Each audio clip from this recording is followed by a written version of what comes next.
profeta Naum. Então, Deus ele vai mostrar a sua história, a sua justiça, através do profeta Naum. Só que, como introdução, nós precisamos saber o que é justiça, né? O significado da palavra justiça. Então, se a gente for procurar no dicionário, a palavra justiça quer dizer um comportamento reto, justo.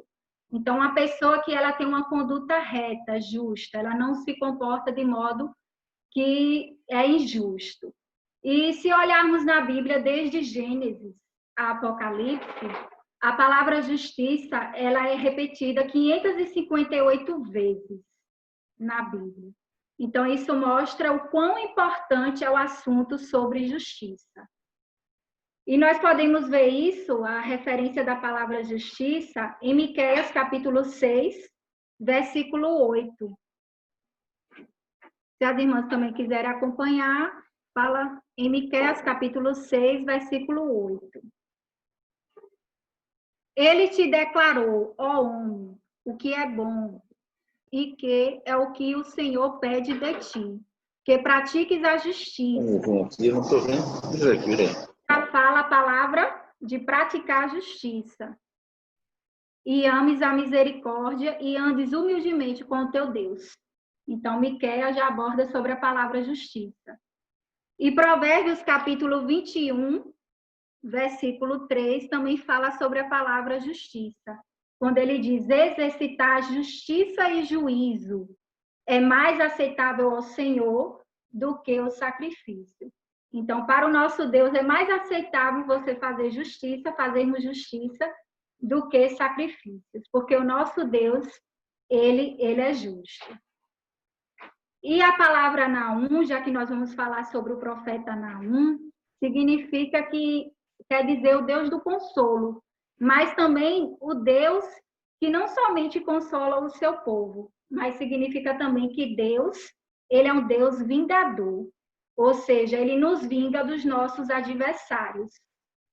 E na palavra, esses adversários aqui sobre o profeta Naum, que vai contar sobre a história dos ninivitas também, eles são os nossos adversários, ninivitas. No caso, eles eram os adversários do povo de Israel. E fala também que nosso Deus é um Deus zeloso.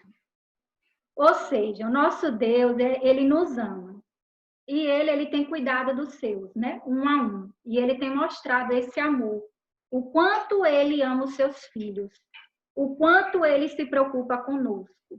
Em cada detalhe, nós podemos ver a mão do nosso Deus cuidando de nós. Então, esse capítulo aborda sobre isso. Como Deus ele é amoroso e como ele é cuidador. Ele não desampara os seus filhos. Então, fala também que Deus ele não nos desampara. Então, quando a Bíblia afirma que Deus ele é longânimo, quer dizer que o Senhor ele não demora em se irar. Então, o Senhor ele é tardio em irar-se, mas ele não inocenta o culpado. Então, ele é um Deus também vingador. Assim como ele é um Deus zeloso, ele é um Deus vingador. Então, ele pode até se tardar em irar, mas vai uma hora culpar o seu adversário, ou seja, se vingar pelo ato que ele fez. Ele é contra o seu povo. Ou até mesmo nós, uma vez que cometemos algo, desagradamos o Senhor, ele vem nos iluminar. E se não nos arrependermos genuinamente, o Senhor, ele vem nos castigar, nos punir conforme o nosso pecado. Então, capítulo 1, 2 e 3 vai falar sobre a história dos ninivitas e sobre o profeta Naum, né? Que o Senhor, o profeta Naum, ele sentenciou contra os ninivitas, contra a cidade de Nínive. E mais adiante veremos que essa cidade, ela foi apagada da face da terra. E hoje no mapa, ela não existe mais. Então, nós vamos ver essa história mais adiante. Fala também que o Senhor ele é um Deus ciumento. Ou seja, o nosso Deus, é um Deus ciumento. Se ele é um Deus ciumento, ele não admite que nós o substituamos por nada e nem por ninguém. Então, às vezes, em nosso dia a dia, nós temos o costume de substituir Deus por até mesmo pequenas coisas, né? Que nós achamos que não estamos ofendendo o nosso Deus, mas nós podemos estar ofendendo através de eu estar assistindo uma série, ou às vezes até mesmo por questão de querer dormir demais, não participar das reuniões, para fazer outra coisa que a minha alma gosta. Então, isso é substituir Deus, né? É você substituir Deus, colocar outro no lugar de Deus. Então, nosso Deus, ele é um Deus ciumento. E o Senhor, ele vai mostrar a sua história, a sua justiça através do povo de Israel. Né? Na história do povo de Israel, quando o Senhor quando Deus os conduziu à boa terra de Canaã. O Senhor libertou o povo do cativeiro do Egito. E uma vez que eles foram libertos, o povo de Israel, eles começaram a se tornar prósperos. Só que o que aconteceu? Às vezes acontece conosco, né? Quando o Senhor ele começa a nos abençoar, quando nós começamos a nos tornar prósperos, às vezes esquecemos do nosso Deus, do que ele fez por nós. Então, o Senhor ele libertou o povo do Egito, né? Do cativeiro. Só que o que aconteceu? Quando eles estavam lá na boa terra, desfrutando do melhor, eles se esqueceram do Senhor. E aí, o que passou a surgir no coração do povo de Israel? O orgulho, a rebeldia. E isso fez com que o coração deles ficasse endurecido. E uma vez que o nosso coração ele se endurece para as coisas de Deus, nós passamos a esquecer Deus, porque nós queremos fazer o que a nossa alma gosta. Uma vez que eu começo a prosperar, eu começo a buscar mais lazeres, mais entretenimentos. Isso me afasta do Deus vivo. Então, tudo tem que ter um equilíbrio. E o povo de Israel se esqueceu de Deus. Então, eles se rebelaram contra o Senhor e até mesmo contra os profetas. Mesmo assim, o Senhor enviou profetas para falar ao povo de Israel. Só que o povo de Israel estava tão rebelde que nem os profetas eles quiseram ouvir. Então, o que o Senhor fez? O Senhor teve que levantar uma nação gentia para poder amolecer o coração do povo de Israel. Por quê? Porque estava duro, de dura serviço. Então, o Senhor, às vezes, tem que levantar uma nação gentia. Tem que levantar até mesmo um adversário nosso para podermos voltar o nosso coração ao Senhor, nos arrepender. E foi o que aconteceu. Eles rejeitaram os profetas, o falar dos profetas, começaram a adorar outros deuses, porque estava com o coração endurecido. Então, o Senhor ele levantou essas nações gentias. E elas foram usadas para quebrar essa dura cerviz do povo de Israel. Só que o que aconteceu? Essas nações gentias, que foi usada pelo nosso Deus, ultrapassou os limites do que o Senhor pediu a ela. E o que ela fez? Ela começou a dispersar o povo de Israel.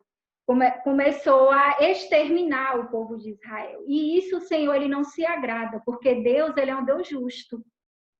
E aí o Senhor ele veio e se vingou dos ninivitas.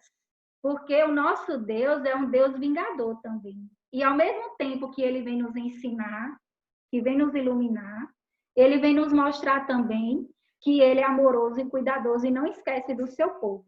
Então, mesmo o povo tendo se rebelado contra ele, o povo de Israel, e o Senhor tendo levantado essas nações gentias, o Senhor, com a sua longanimidade, com a sua misericórdia, foi e salvou o povo de Israel novamente das nações gentias. Então, isso mostra o quanto o nosso Deus é bondoso para conosco, o quanto ele é longânimo, né? Ele nos ama de tal maneira que a gente começa a pecar, começa a fazer coisas erradas, mas o Senhor está ali, com a sua longanimidade, com a sua compaixão, com a sua misericórdia, sempre nos alcançando, através dos profetas, através de uma palavra. Sempre o Senhor ele vai usar alguém ou algo para nos fazer voltar a Ele. Né? Glória ao Senhor, que nós temos esse Deus em que podemos nos refugiar, esse Deus maravilhoso que podemos nos gloriar. E ele sempre vem lutar conosco, ele vem lutar a nosso favor. E foi o que o Senhor Jesus ele fez. Ele lutou a favor do povo de Israel e livrou o povo de Israel da mão dos ninivitas. E o que aconteceu depois disso? Os ninivitas se arrependeram. Por quê? Porque a palavra diz que quando o nosso coração se volta ao Senhor, quando nós temos verdadeiramente aquele arrependimento genuíno, o Senhor, ele se volta a nosso favor. Aí mostra mais uma vez o quanto o Senhor ele é justo, mas ao mesmo tempo amoroso e misericordioso. Então, graças ao Senhor que nós podemos alcançar a misericórdia e o perdão de Deus. E no livro também, eu copiei aqui uma frase que fala: o verdadeiro arrependimento impede que a ira de Deus se manifeste. Então, nós podemos ver isso no livro de Jonas, né? O profeta anterior, que foi relatado, Jonas. O que aconteceu com Jonas? Jonas, o Senhor ele deu uma sentença, um ministério a Jonas, para ele falar aos ninivitas que o Senhor ia destruir, que a ira do Senhor, o julgamento da ira ia se voltar contra Nínive. Só que aconteceu com Jonas, ele recusou fazer isso. Quando ele estava a mar, junto com os marinheiros, ele ficou com medo da reação, né, dos ninivitas. Então, ele não falou com medo. Às vezes, o Senhor, ele nos dá algo, né? O Senhor nos dá um ministério. Na vida da igreja, por exemplo, né? O Senhor nos deu um dom, né? Um dom de servir, mas às vezes a gente fica se recuando, sempre se recusando. O Senhor, ele quer nos aperfeiçoar. E se nós não usarmos esse dom, não tem como o Senhor nos aperfeiçoar. Então, começa da primeira vez. E assim vai indo, vai se aperfeiçoando, vai deixando o Senhor conduzir. Jonas, por um momento, ele se recusou. Ele não foi obediente ao falar do Senhor. E foi o que aconteceu. O Senhor ele teve que enviar uma tempestade que assustou os marinheiros. E através dessa tempestade que os marinheiros fizeram, jogaram Jonas ao mar. E aí o grande peixe engoliu Jonas. E quando Jonas estava no grande peixe, o Senhor, ele pôde se arrepender e clamar ao Senhor. Então foi porque Jonas clamou e se arrependeu que o Senhor o ouviu e deu ordem ao grande peixe para o vomitar a terra. E aí, uma vez que Jonas se arrependeu, ele pôde ir novamente a Nínive e cumprir a sua tarefa. Só que o que acontece conosco, né? Às vezes, por exemplo, um irmão comete um pecado muito grosseiro. Só que esse irmão, ele se arrepende genuinamente, verdadeiramente. Aí o que acontece? O Senhor, ele perdoa aquele irmão. Só que nós, no nosso natural, nós não aceitamos isso como a gente, no nosso natural, no nosso homem carnal. Às vezes a gente acha isso injusto e diz assim: ah, Deus, mas como é que o Senhor pôde perdoar aquele irmão? Né? Ele cometeu aquilo e o Senhor perdoou. Então, mas é que a palavra diz que quando o nosso coração se volta ao Senhor e nos arrependemos genuinamente, o sangue do Senhor nos cobre. E quando o sangue do Senhor nos cobre, o Senhor ele só vê o sangue do seu filho.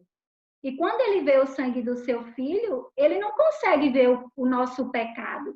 O pecado é esquecido. O Senhor ele se esquece porque ele vê o sangue sobre nós. Só que às vezes nós no nosso natural não aceitamos. Então Jonas ele ficou inconformado com isso. Ele ficou meio que murmurando, só que depois ele entendeu, mas mesmo assim no seu interior ele achou, né, injusto, porque Deus ele queria salvar os ninivitas, porque quando Deus quer, ele usa quem ele quer. Então não adianta nós nos queixarmos. Nós precisamos não somente conhecer o nosso Deus, mas nós precisamos também rasgar o nosso coração diante do nosso Deus. Então, isso mostra como o Senhor ele usou o profeta Jonas. E mais adiante, o Senhor ele vai usar o profeta Naum. Então, referente ao profeta Naum, o profeta Naum, ele era um profeta humilde, ele não era um profeta famoso. Ele vivia em vilarejos, num lugar que não era aquele lugar nobre, né? É um lugar simples, humilde. Mas por que o Senhor usou o profeta Naum? Porque o profeta Naum, ao contrário de Jonas e Joel, Jonas e Joel conheciam o Senhor. Eles conheciam a misericórdia de Deus, mas eles não conheciam verdadeiramente o Deus misericordioso e que não inocenta o culpado. Então, essa foi a diferença de o Senhor ter usado o profeta Naum para dar a sentença contra a cidade de Nínive, que seria destruída e exterminada da face da terra. Por quê? Porque essa cidade, ela cometia todo tipo de pecado. Então, todo tipo de pecado havia nessa cidade. Ela era como se fosse a cidade principal dos pecados, era Nínive. Então, era a cidade que era uma nação que onde o povo chegava, aterrorizava. Nínive, esse povo era um povo forte e um povo poderoso. Tão forte e tão poderoso que eles passaram a conquistar outras nações. Só que eles não conquistavam com justiça, com retidão. Os ninivitas, eles onde chegavam, eles metiam medo. Como? Eles eram muito violentos. Essa violência, eles matavam até as crianças. Onde eles chegavam, eles não deixavam uma criança viva. Eles matavam todas as crianças. E eles também torturavam os povos com muitas maldades e com muita violência. Então, isso mostra como Nínive era uma cidade violenta e pecaminosa. E o nosso Deus, ele tudo vê. Deus, ele está vendo tudo. Os olhos do Senhor estão em todo lugar ao mesmo tempo.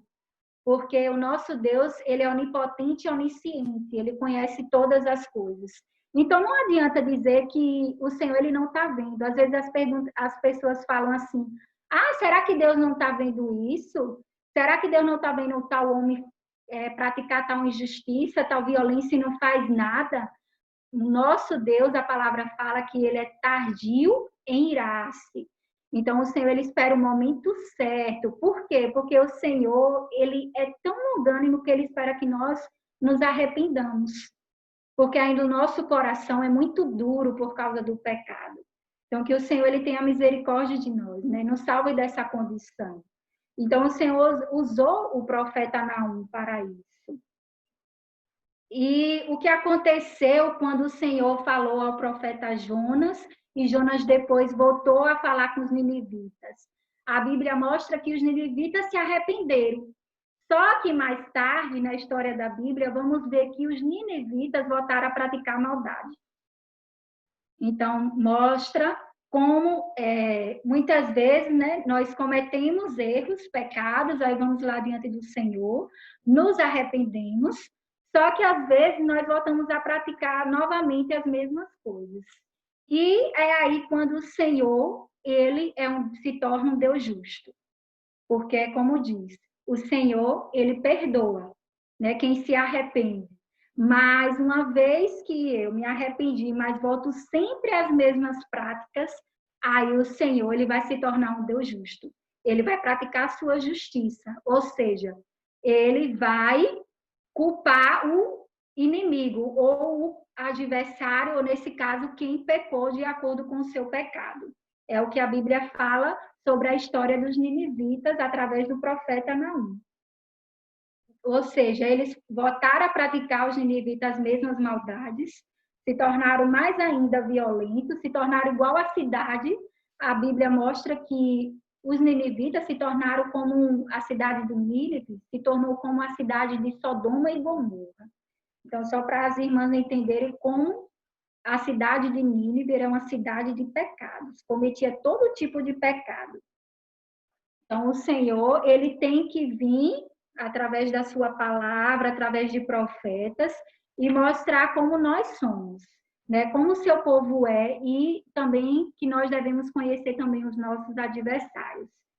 E o Senhor, ele é um Deus que ele é reto e justo, né? E a medida do pecado, quando se enche e quando o arrependimento é rejeitado, a Bíblia fala que o Senhor, ele certamente envia o seu castigo. E foi o que aconteceu com a cidade de Nínive, né? Com os ninivitas. O Senhor, ele ali certamente enviou o seu castigo aos ninivitas. Por quê? Porque eles rejeitaram o arrependimento. Então, o Senhor, ele se irou com isso. E se a gente for ler Naum, capítulo 1, versículo 2 e 3, fala: o Senhor é Deus zeloso e vingador. O Senhor é vingador e cheio de ira. O Senhor toma vingança contra os seus adversários e reserva indignação para os seus inimigos.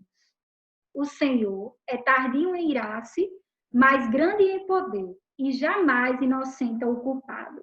O Senhor tem o seu caminho na tormenta e na tempestade, e as nuvens são o pó dos seus pés.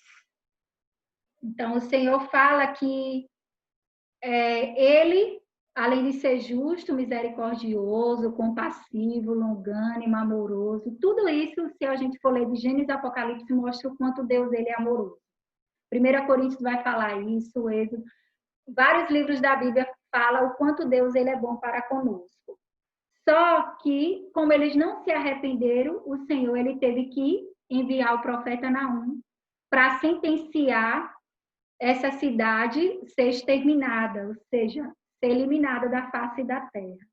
Se hoje formos olhar no mapa, Nínive não existe, a Síria, né, não existe mais. Por quê? Porque o rio, com as represas do rio, inundou, a lama do rio tomou conta, como diz Naum capítulo 1, versículo 8, que fala: mas com inundação transbordante, acabará de uma vez com o lugar desta cidade. Com trevas, perseguirá o Senhor os seus inimigos, ou seja, com inundação transbordante.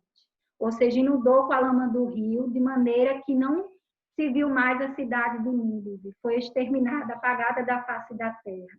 Então, o Senhor, ele mostra a sua ira, por não se arrependerem, por tamanha maldade dos ninivitas, por tamanho pecado, o Senhor os exterminou da face da terra. Então, isso serve de advertência para nós, essa história, para que não passamos pelas mesmas coisas. Então, o Senhor, ele sempre, através da sua palavra, está nos mostrando que nós precisamos nos arrepender e nos voltar a ele. Né? Por exemplo, até no livro, dá um exemplo da mãe, quando a mãe ela quer disciplinar o seu filho. Existem mães que amam tanto os seus filhos que acaba fazendo com que os seus filhos se tornem mais adiante uma pessoa, até ela pode se tornar um ladrão, pode se tornar uma pessoa insuportável, uma pessoa que só vive em pecado. Por quê? Porque a mãe por mimar tanto, por amar tanto, em vez de disciplinar com a vara da justiça, ela disciplina de acordo com o humor dela. Então, os pais são assim. Eles não disciplinam como Deus disciplina segundo a Bíblia. A maioria dos pais disciplina de acordo com o seu humor.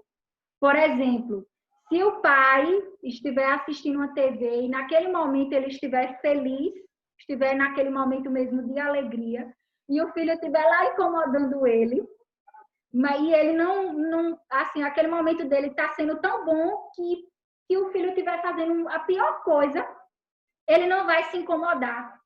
Ele não vai disciplinar o seu filho, porque naquele momento ele está bem de humor.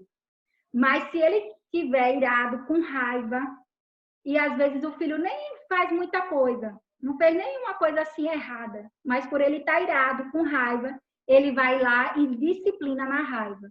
Então, mostra como os pais terrenais, eles disciplinam seus filhos. É através do seu humor. Então, a Bíblia fala que nós devemos disciplinar os nossos filhos com a vara da disciplina. Provérbios mostra isso, que ensina o teu filho no caminho em que se deves andar, né? E quando for mais velho, não se desviará dele. Só que, às vezes, nós somos assim, queremos disciplinar os irmãos que nos falou algo quando nós estamos na alma, não consultamos o Senhor, né? Não exercitamos o nosso espírito. Às vezes o nosso esposo fala algo e na nossa alma a gente já quer responder 10 vezes a mais do que ele falou. Por quê? Porque não estamos exercitando o nosso espírito, não estamos seguindo essa linha da retidão da justiça. Então, que o Senhor, ele tenha misericórdia de nós, né? Como ele é tão misericordioso, mas também que nós não sejamos essa criança ou essa pessoa mimada, indisciplinada, que o Senhor fala e a gente sempre rejeita a disciplina. Nós não podemos ser assim. Então, essa história mostra que é de advertência para nós, né? Não podemos nos orgulhar de nada. Lá no final do capítulo vai mostrar também sobre o rei Ezequias, que ele não consultou ao Senhor, ele não orou ao Senhor quando ele foi lutar contra um exército. Então, ele quis fazer tudo por ele mesmo. Então, a Bíblia mostra que, antes de tudo, a gente tem que consultar ao nosso Deus. A gente tem que se voltar ao nosso Deus e orar, pedir a luz, revelação do Senhor. E uma vez que o Senhor, ele nos ouviu, ele vai adiante, ele vai nos dar vitória. Por quê? Porque dependemos dele. Então, o caminho é sempre depender do Senhor e confiar no Senhor. E nós, graças ao Senhor, que nós podemos nos refugiar nesse sangue, né? Como foi falando anteriormente. Uma vez que eu pequei, eu posso me achegar ao Senhor e eu posso me arrepender profundamente. E o Senhor, com seu amor, com a sua misericórdia, ele vai me perdoar. Mas isso não indica que eu tenho que estar sempre voltando a praticar o que eu pratiquei antes. Eu preciso sempre estar desfrutando a palavra, preciso sempre estar me voltando ao Senhor. Então, graças ao Senhor por essa palavra, né? Que mostrou que é a palavra de nos arrependermos. E o Senhor, ele está dando vários sinais. Porque quando não nos arrependemos, o Senhor, ele vai enviar o castigo. É o que está acontecendo com a humanidade hoje. O que acontece hoje? O Senhor, ele tem enviado os seus sinais, né? Os seus prodígios, os seus sinais, as calamidades naturais, essa questão da pandemia é um exemplo, e vários outros fatores, como, por exemplo, esses gafanhotos que têm surgido. Então, sempre o Senhor, ele está dando um sinal de alguma coisa que ele está voltando. E se ele está voltando, é sinal que nós precisamos nos voltar mais ainda a ele. Ou seja, nos arrependermos mais ainda. Sempre estar buscando o Senhor. Né? Que essa palavra nos encoraje, né? E também nos leve a nos arrependermos diante do Senhor. De confessarmos aquilo que está oculto em nosso coração, que tem desagradado o Senhor. Que tem deixado o Senhor triste. Né? Graças ao Senhor por tal palavra. Que possamos suprir outros com essa palavra de advertência e também de consolo, porque é uma palavra que mostra o quanto nosso Deus, ele nos ama e quanto ele tem cuidado dos seus, um a um. Né? Em cada detalhe, o Senhor, ele cuida de nós. Então, graças ao Senhor, né, que nós devemos confiar somente no Senhor. E sempre a porta, né, a janela do arrependimento, como fala, ainda está aberta. Então, graças ao Senhor, porque o Senhor, ele sempre está nos dando uma oportunidade de nos arrependermos. Ó Senhor Jesus, graças ao Senhor por tal palavra, né? Que possamos, amadas, sempre nos voltarmos ao Senhor. Possamos ir diante dele e confessar as nossas fraquezas, que nós não somos nada, que a nossa suficiência vem dele, e que tudo podemos nele, somente nele. E que sem ele nada podemos fazer, né? Graças ao Senhor. E uma vez que confiamos no Senhor, o Senhor, ele dá a sua sentença contra os nossos adversários. Então, não adianta a gente fazer por nós mesmos. Tem que desfrutar do Senhor e tem que depender do Senhor para ele nos dar a vitória. E o Senhor, ele deu a vitória ao povo de Israel. O Senhor, ele cumpriu a sua sentença através do profeta Naum. Nos capítulos 2 e 3 de Naum, nós podemos ver isso. No capítulo 2 vai descrever a tomada de Nínive, né, que conta a história. O capítulo 3 prevê a ruína completa de Nínive. Então, para nós, amadas, é isso que nós precisamos tomar de revelação, né, de luz para nós, a palavra de Deus, de advertência e de encorajamento, para que possamos prosseguir, sempre dependendo do Senhor. E graças ao Senhor por tal palavra, né, que possamos ser essas irmãs, esposas, filhas, amigas, que possam ser fiéis ao Senhor, que possam amar o Senhor, a sua palavra, e possam sempre ser fiel ao que o Senhor ele tem nos falado, e ter um coração, que o nosso coração seja aquele coração de se rasgar diante do nosso Deus. Não somente rasgar as nossas vestes, mas também rasgar o nosso coração diante do nosso Senhor. Amém. Jesus é o nosso Senhor.